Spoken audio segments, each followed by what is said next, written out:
Hello, bachcho. Let's read the question. The question is saying, illustrate the lock and key hypothesis of enzyme action. तो आइए देखते हैं हम इसका की कंसेप्ट। अगर हम बात करें इसके की कंसेप्ट के, तो इसका की कंसेप्ट हो जाएगा लॉक एंड की हाइपोथेसिस। तो अगर हम बात करें लॉक एंड की हाइपोथेसिस क्या है, तो ये एक मैकेनिज्म है ऑफ एंजाइम एक्शन का। फर्दर अगर हम बात करें तो इसको किसने दिया था? इसको दिया था आपका एम एल फिशर ने कौन से ईयर में? In the year 1894।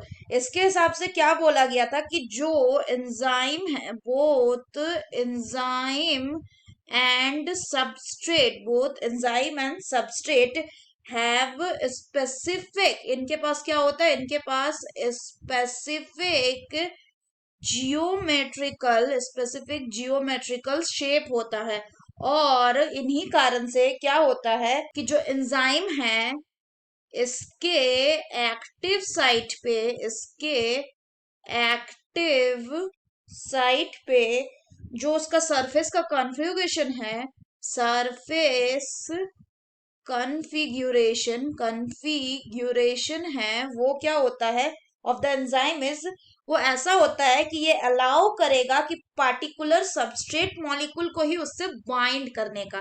तो सरफेस कॉन्फ़िगरेशन ऐसा होता है कि that it only allow specific substrate to bind, सिर्फ स्पेसिफिक सबस्ट्रेट को ही बाइंड करने के लिए अलाउ करेगा। और क्या होता है कि जब सबस्ट्रेट और रिएक्टेंट मॉलिक्यूल आता है बाइंड करने के लिए, कहाँ पे?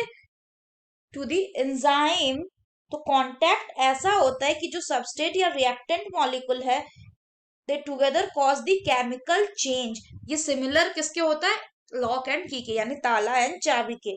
जैसे कि इसको अगर हम एक डायग्राम से समझे, तो मान लीजिए कि this one is some enzyme and ये क्या है? ये है आपका सबस्ट्रेट।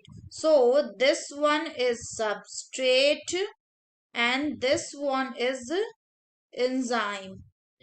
और इन दोनों के पास क्या है? इन दोनों, तो यहाँ पे हम क्या देख रहे हैं कि एंजाइम जो है इसका कॉन्फ़िगरेशन ऐसा है कि इसमें सिर्फ वही सबस्ट्रेट फिट करेगा जिसका भी कॉन्फ़िगरेशन सेम हो एंजाइम जैसा। तो यहाँ अगर बात करें तो ये क्या हो गया? ये हो गया आपका एंजाइम सबस्ट्रेट कॉम्प्लेक्स बन गया। और फर्दर इसके बाद क्या होगा? इसके बाद यहाँ पे आपका सबस्ट्रेट, सो यहाँ पे आपका एंजाइम जो है वो अलग हो जाएगा एंड जो सबस्ट्रेट है ये किस में कन्वर्ट हो जाएगा? It will convert it into the product. ये प्रोडक्ट में कन्वर्ट हो जाएगा। तो this is the product and this one is the enzyme. क्योंकि एंजाइम जो होता है वो यूज नहीं होता केमिकल रिएक्शन में।